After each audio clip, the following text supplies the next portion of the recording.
People today are horrified by disease. They make guides of washing your hands for 30 seconds. They make portable hand sanitizers. And some people even avoid contact of other people to avoid spreading germs. But disease may be closer to home than you'd think. Obesity, excess fat, is feared by many, and is feared so much that the medical community is polarized on classifying it as a disease. Today, I'll be discussing how we classify diseases, the notion that exercise and diet gets rid of obesity, and the statement that obesity is a state of being. First, most people can't come to terms with what is disease, but the medical community has two ways to classify disease. The first way is, does it have a negative impact on your body? This would place obesity in the disease category because it can cause asthma, heart problems, blood pressure, and more. And it is common enough in America to where it could be justified to be a disease. But there's another way to classify disease. A bacterial infection, or you're either born with it.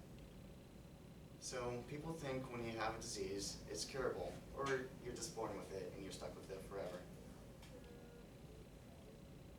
And just because you're obese doesn't mean you're unhealthy. A quote from Catherine from Opposing Viewpoints states, "How simply declaring me as disease based on statistics, and despite how I feel, the quality of life good for my health." Next is, people argue what it takes to get rid of disease, and they think diet and exercise can get rid of obesity. Yes, this has worked for many years, and it's the simple science of burning off the calories that you eat.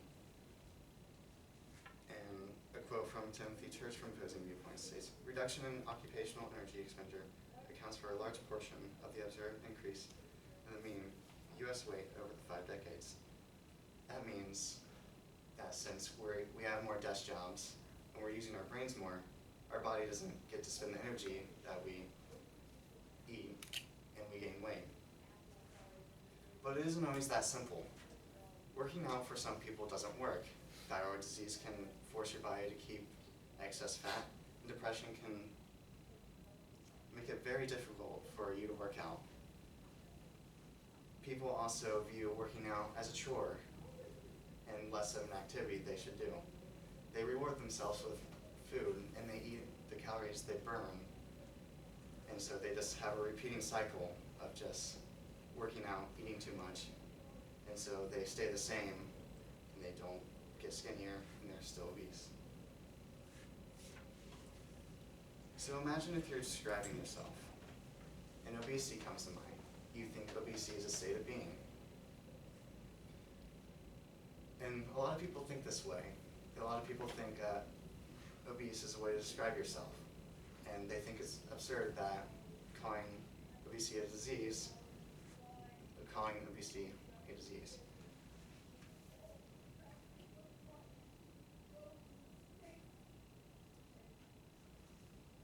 And if you call obesity a disease, you should call being underweight a disease too, because that can also have health problems.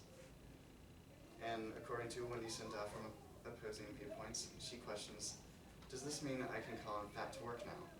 Meaning that if they call obesity a disease, you can call in fat to work like any other disease. Sounds absurd, right?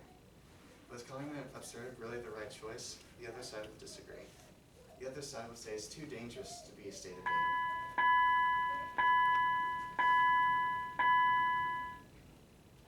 In that it has a whole slew of health problems, and people are concerned with those problems. And calling obesity a disease will get it more known and more out there instead of just in the dark and having people live with it.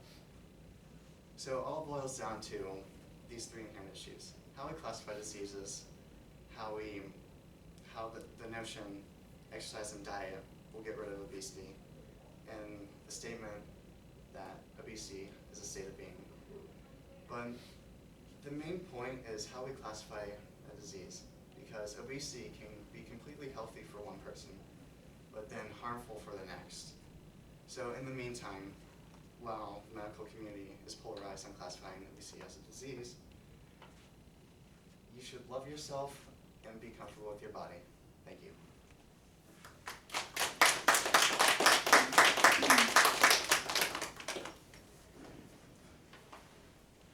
Tristan? Because oftentimes when you have a disease, you're given a treatment. What do you think the treatment for obesity? Well, they have like, you've heard of Medroxy Yeah. cut, right? Yeah. I'm guessing they like make a prescription of that, some sort of prescription.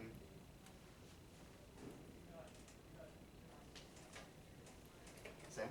How has like the percentage of obesity grown over like the last 10 years or so from what it used to be? Right now it's about 35%. I'm not 100% sure what it was like decades ago, but I'm gonna guess around 15, maybe 10. Madison?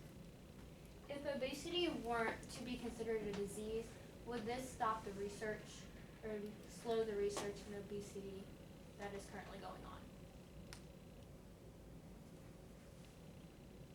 I wouldn't think it would, because the fitness industry is a multi-million-dollar thing, and they're gonna keep on coming with new stuff to make more money. So I don't think the research will really ever stop, because obesity in America is a big thing, because so many people are.